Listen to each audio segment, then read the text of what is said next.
مارے خوف کے زیب کے منہ سے دل دوست چیخ نکل گئی۔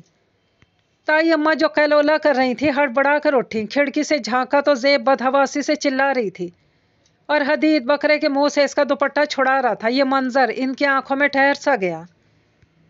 ہانیہ کالج سے لوٹی تو لاؤنج میں اماں ابا رازداری سے کچھ ڈسکس کر رہے تھے۔ اسے بڑوں کی باتیں چھپ کر سننے کی عادت تو نہیں تھی۔ ان کے انداز سے متجسس ہو کر کان دروازے سے لگا دیے۔ پھر سے کچھ سنا، اسے سن کر سلطاپا سلگ کر رہ گئی۔ اماں بیڈ روم میں تھیں جب ہانیہ تن فن کرتی اندر داخل ہوئی اور چھوٹتے ہی کہا، اماں آپ لوگ پھر حدید بھیا کے لیے زیب کا سوچ رہے ہیں؟ ہاں، کیوں تمہیں کوئی اعتراض ہے؟ جی ہاں اعتراض ہے، مگر ہم نے تو حدید سے پوچھا ہے، اسے تو کوئی اعتراض نہیں، اس نے تو کچھ بھی نہیں کہا۔ اماں نے اب بھی تحمل سے کہا، اماں بھیا کب کچھ کہتے ہیں، اس کا یہ مطلب تو نہیں ہم ان کی ذات کو اس قدر ہلکا سمجھیں۔ زیب پہلے بھی ان کو ٹھکرا چکی ہے۔ یہ ٹھیک ہے کہ وہ میری دوست اور کزن ہے اور مجھے بہت عزیز ہے، مگر میں اپنا بھائی بھی مجھے کم پیارا تو نہیں۔ ہانیہ ہم بڑے موجود ہیں فیصلہ کرنے والے، تمہیں پریشان ہونے کی ضرورت نہیں۔ اماں نے اسے رسان سے سمجھا تو خاموشی سے پلٹ گئی۔ کام والی نے آج پورے 2 ہفتوں بعد مشین لگائی تھی، ڈھیروں کپڑے دھوئے تھے۔ اب ان خشک کپڑوں کو ٹھکانے لگانا تھا۔ پہلے تو یہ کام نور کرتی تھی، اب ہانیہ کی ذمہ داری تھی تو سخت جھلائی ہوئی تھی۔ پہلے اس نے اماں ابا کے کپڑے طے کر کے الماری میں رکھے، پھر بھیا کے کمرے میں چلی آئی۔ ان کے کرتا شلوار پینٹ شرٹ اور پاجامے وغیرہ چھانٹ کر علیحدہ علیحدہ کیے۔ الماری کھولی تو مزید کپڑوں کی ڈھیری اس کے قدموں میں آن گری۔ اوف گاڈ، یہ بھیا کس قدر بے ترتیب ہو گئے۔ پہلے تو ان کی الماری ہم لڑکیوں سے بھی زیادہ صاف ستھری ہوتی تھی۔ اس نے سلیقے سے تمام کپڑے طے کر کے الماری میں جمائے۔ اوپری خانہ کھولا تو کچھ فائلیں اور ایک نیلی ڈائری اس کے سر پر دستک دیتی ہوئی زمین بوس ہو گئی۔ اس نے پہلے انہیں سمیٹ کر بیڈ پر رکھا، پھر اچک کر اندر جھانکا۔ یہاں بھی پرفیوم، لوشن، شیونگ کا سارا سامان بکھرا پڑا تھا۔ پورے 2 گھنٹے لگا کر اس نے الماری کی حالت سنواری۔ ذرا سستانے کے لیے بیڈ پر لیٹی تو نظر ڈائری پر پڑی، غیر ارادی طور پر صفحے الٹ پلٹ کرنے لگی۔ پھر 1-2 جگہ بری طرح سے چونکی، درد بھری شاعری جو کسی کے ہجر میں لکھی گئی تھی۔ اس نے ڈائری کا ورق کھنگالا، مگر وہ ایک نام جو اس کے بھائی کے دل کی گہرائیوں میں کہیں دفن تھا اور آنکھ میں کیسے درج ہو سکتا تھا۔ بندہ خود ہی اتنا گہرا ہو تو اسے حالات کے دھارے پر ہی چھوڑا جا سکتا ہے۔ وہ سوچ کر ہی رہ گئی۔ ایک فیصلہ اس نے صرف اور صرف اپنے دل کی خوشی کے لیے کیا تھا، اور آج ایک فیصلہ وہ اتنے سارے دلوں کی خوشی کے لیے کر رہی تھی۔ مما بابا کا دل، تایا تائی کا دل، نور ہانیہ کا دل، صرف ایک ہی دل ایسا تھا جس کی اسے کچھ خبر نہ تھی، وہ تھا حدید کا دل۔ اس نے 1-2 بار مما سے کہا بھی، مما کسی نے حدید سے ہی پوچھا ہے؟ ہاں پوچھا ہی ہوگا، آپ اور بھیا نے اس سے۔ ایک بار جی میں آئی کہ خود بات کرے، پھر جھجک گئی۔ اس میں ان کا سامنا کرنے کی قطعاً ہمت نہیں تھی۔ اس نے کس دھڑلے سے اسے شادی سے انکار کیا تھا۔ وہ کپڑے استری کر رہی تھی جب مما تایا تائی کے پورشن سے آئیں، پھر اسے دیکھ کر شفقت سے دیکھ کر مسکراتے ہوئے بولی، عید کی شام ہم لوگوں نے تمہاری اور حدید کی منگنی کا پروگرام بنایا ہے۔ منگنی؟ وہ تڑپ اٹھی، خدا کے لیے مما یہ منگنی نہ کریں، مجھے منگنی لفظ سے چڑ ہو چکی، آپ پلیز میرا سیدھا سادہ نکاح ہی پڑھوا دیں، ورنہ میں پھر کبھی شادی نہیں کروں گی۔ مما اس کی عجیب و غریب دھمکی پر ہک دک رہ گئی۔ لڑکی منہ پھاڑ کر خود نکاح کا کہہ رہی تھی۔ آج عید الاضحیٰ کی حسین صبح تھی۔ شام میں حدید اور زیب کا نکاح تھا۔ سب سے پہلے آنے والے مہمان نور اور اس کا میاں تھے۔ گول مٹول سی نور کے چہرے پر گلابیاں چھلک رہی تھیں۔ یہی نور تھی جو کہا کرتی تھی کہ لڑکیاں نہ جانے شادی کے بعد کیوں پھول کر کپا بن جاتی ہیں، میں تو اپنا خیال رکھوں گی۔ اب ہانیہ اسے چھیڑ رہی تھی تو وہ شرما رہی تھی، میں اپنے ان کو ایسی اچھی لگتی ہوں۔ گھر میں 3 قربانیوں کی وجہ سے حدید بیچارہ سخت مصروف تھا۔ قصاب تو گردن پر چھری پھیر کر کھار اتار کر چلتے بنے تھے، باقی سارا کام اسی نے سنبھالنا تھا۔ اماں بار بار اسے کہہ رہی تھی کہ وہ نہا دھو کر تیار ہو جائے۔ نکاح کی تقریب سادگی سے گھر کے لان میں منعقد ہو رہی تھی۔ سامنے سٹیج پر ہلکے گلابی کامدار شرارہ سوٹ میں ملبوس زیب کچھ اداس، کچھ کھوئی کھوئی سی دلہن بنی بیٹھی تھی۔ دولہا میاں بھی تشریف نہیں لائے تھے۔ نور اسے ڈھونڈتے ہوئے کچن کی جانب آئی تو کمرے میں بیٹھا گائے کے پائے صاف کر رہا تھا۔ حدید یہ کیا کر رہے ہو؟ وہ حیرت سے چیخی، گائے کے پائے صاف کر رہا ہوں، ابا نے کہا ہے کہ کھانے کے بعد ان کے دوست پائے کا سوپ نوش فرمائیں گے۔ چلو اٹھو تم، مولانا صاحب نکاح کے لیے آنے والے ہیں، جا کر تیار ہو، یہ کام کوئی اور کرے گا۔ زبردستی اسے وہاں سے ہٹایا۔ نکاح کے ساتھ ہی رخصتی بھی تھی۔ ابھی کچھ دیر پہلے نور اور ہانیہ اسے حدید کے کمرے میں چھوڑ کر گئی تھی، اور وہ بیڈ پر بیٹھی سوچ رہی تھی کہ یہی وہ کمرہ تھا جہاں وہ بڑے دھڑلے سے آ کر اس کا لیپ ٹاپ استعمال کرتی تھی، چارجر اٹھا کر لے جاتی تھی، ایک چیز ڈھونڈتے ہوئے باقیوں کو درہم برہم کر دیتی تھی۔ آج جب اس کے ساتھ ایک جائز رشتے میں بند ہو کر بیٹھی تو نہ جانے کیوں سرپٹ بھاگا جا رہا تھا دل۔ تھوڑی دیر بعد آہٹ ہوئی، دروازہ کھول کر تھکا ہارا سا حدید اندر داخل ہوا۔ اس نے ہاتھ میں ایک بڑا سا ڈبہ تھام رکھا تھا، اس نے وہ سائڈ ٹیبل پر رکھا اور خود اس کے پاس بیڈ پر آ کر بیٹھ گیا۔ وہ ٹھوس سی سر جھکائے بیٹھی رہی۔ زیب، اس نے دھیرے سے پکارا۔ وہ ہمتن گوش تھی مگر کافی دیر تک خاموش رہی۔ وہ کچھ نہ بولا۔ اس نے اس کی سوچوں سے بے خبر پھر پکارا، زیب۔ پھر خاموشی کا طویل وقفہ، صدا کی بے صبری اور جلد باز۔ زیب اب مزید ضبط نہ کر سکی اور پھٹ پڑی۔ کہہ کیوں نہیں دیتے کہ میں تم پر زبردستی مونڈی گئی ہوں؟ تم اپنی ازلی لحاظ اور مروت والی فطرت کی وجہ سے تایا جی اور تائی اماں کو انکار نہ کر سکے، اور تم؟ زیبی، اب اس کے لہجے میں سختی تھی، ساتھ ہی اس نے اس کے دونوں ہاتھوں کو مضبوطی سے تھام لیا۔ اس کی زبان کو یکدم بریک لگی۔ میں کب یہ کہنے جا رہا تھا زیب؟ اس کے منہ سے سرسراتا سا جملہ نکلا جو زیب کو ٹھیک سے سمجھ نہیں آیا۔ وہ اپنے ہاتھوں کو اس کی گرفت سے چھڑاتے ہوئے بولی، ہاں تو کیا؟ پھر یہ کہنے جا رہے تھے کہ میں آپ کو بہت اچھی لگتی ہوں۔ آپ میرے عشق میں گوڈے گوڈے ڈوبے ہوئے تھے، اظہار کے لیے موقع کی تلاش میں تھے، اور ہاں زیب، میں واقعی یہی کہنا چاہ رہا تھا، مگر تم نے میرے کہنے سے پہلے ہی میری سوچوں کو زبان دے دی۔ وہ اس کا جملہ کاٹ کر خوشگوار حیرت سے بولا تو وہ غش کھاتے کھاتے بچی، ہیں کیا؟ ہاں زیب، سچ میں ایسا ہی ہے۔ میرے من میں تمہاری محبت سیپ میں بند موتی کی طرح کب سے قید ہے۔ دل نے بارہا گواہی دی۔ اس وقت جب اماں تمہیں پہلی بار دوپٹہ اوڑھنا سکھا رہی تھی، تم سے سنبھل نہیں رہا تھا، پھسل پھسل جا رہا تھا۔ اس وقت جب میں تمہیں بائک پر بٹھا کر تمہارے کان چھدوانے لے کر گیا تھا اور تم تکلیف سے زار و قطار رو رہی تھی۔ اس وقت جب تم کالے کرنے میں روٹھی روٹھی سی سڑک کنارے چلتی جا رہی تھی۔ پھر کبھی اظہار کیوں نہیں کیا؟ زیب بے موقع اور بے وقت اظہار جذبوں کو ارزاں کر دیتا ہے۔ اقرار کا بھی ایک موسم ہوا کرتا ہے، پھر محبت جیسا کومل جذبہ محض اظہار کا محتاج بھی نہیں ہوتا۔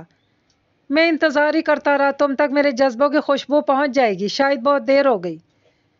تم ہمیشہ مجھے گھننا میسنا کہا کرتی تھی۔ ہائے اللہ، اس کو سب یاد ہے۔ اس نے شرمندگی سے آنکھیں میچ لیں۔ اچھا چھوڑو یہ سب، آؤ میں تمہیں گفٹ دکھاؤں جو میں تمہارے لیے لایا ہوں۔ ڈبہ اٹھا کر اس کے سامنے کیا، کھولو ذرا، میں اپنی اور تمہاری ایک یادگار سیلفی لینا چاہتا ہوں۔ وہ اٹھا اور اس کے پہلو میں جا کر ذرا سا جھک کر کھڑا ہوا اور موبائل کو اپنے اور اس کے سامنے سیٹ کیا۔ زیب نے مسکراتے ڈبہ کھولا، ایک دل دوز چیخ مار کر حدید سے لپٹ گئی۔ ڈبے کے اندر گردن تک کٹا گائے کا بڑا سا سر رکھا تھا جس کی آنکھیں اد کھلی تھیں، زبان آدھا میٹر باہر تھی۔ اس افتاد پر حدید کے ہاتھ سے موبائل چھوٹ کر دور جا گرا اور اس نے زیبی کو مزید خود میں سمیٹ لیا۔ خدا کی قسم زیبی، یہ میں نے نہیں کیا، نہ جانے کس کی شرارت ہے۔ اٹک اٹک کر جملے اس کے منہ سے نکل رہے تھے اور زیب اس سے لگی تھر تھر کانپ رہی تھی۔ پھر اچانک دروازے پر دستک ہوئی تو بری طرح سے چونکی، اپنی معنی خیز پوزیشن کا احساس ہوا۔ وہ کسی آکاش بیل کی مانند حدید سے لپٹی کھڑی تھی، ذرا سا کسمسائی۔ حدید نے نرمی سے اسے خود سے علیحدہ کیا اور حق دک سا چلتا دروازہ تک آیا اور دھیرے سے کھول دیا۔ سوری بھیا، آپ کا گفٹ یہ رہا۔ نور اور ہانیہ کے مسکراتے شرارتی چہرے سامنے تھے۔ انہوں نے بالکل ویسے ہی ایک اور ڈبہ اسے تھمایا اور تیزی سے غائب ہو گئیں۔ وہ واپس پلٹا۔ زیب ابھی تک ہراساں سی بیڈ پر بیٹھی تھی۔ حدید نے گائے سر والے ڈبے کو دوبارہ بند کیا، اسے صوفے کے نیچے دھکیلا اور دوسرا ڈبہ اس کے پاس رکھا۔ پہلے تجربے کے پیش نظر زیب نے ہاتھ بھی نہیں لگایا۔ حدید نے خود ہی وہ ڈبہ کھولا اور سامنے گولڈن میکسی ستاروں سے مزین چمچم کر رہی تھی۔ اس کے اوپر ایک چھوٹا سا مخملی کیس پڑا تھا۔ اس نے اسے بھی کھولا تو اس میں خوبصورت جڑاؤ کنگن تھے جو آنکھوں کو خیرہ کر رہے تھے۔ زیب کا اعتماد بحال ہو چکا تھا۔ حدید نے کنگن احتیاط سے کیس سے نکالے۔ زیب نے اپنی مرمری کلائی آگے بڑھائی اور حدید نے محبت بھری نرمی سے وہ اسے پہنا دیے۔ پھر حدید نے اس کی نازک کلائی تھامے تھامے سے دیکھا تو اس کے لب مسکرا رہے تھے، آنکھیں نم تھی۔ ایک آنسو اس کے دائیں گال پر اٹکا ہوا تھا. اس نے اپنی انگلی سے کسی قیمتی موتی کی مانند چن لیا تو جذبوں کی قوس قزح سی اس کے گل رنگ رخساروں پر پھیل گئی. اس بار عید کے رنگ کتنے انوکھے اور حسین تھے. اس نے سرشار سا ہو کر سوچا اور پھر دھیرے سے اس کی ٹھوڑی کو چھوا تو کھلکھلا اٹھی. وہ بھی ایک مدت بعد کھل کر مسکرا دیا. یہ کہانی اپنے اختتام کو پہنچی. مجھے دیجیے اجازت. اللہ پاک حافظ.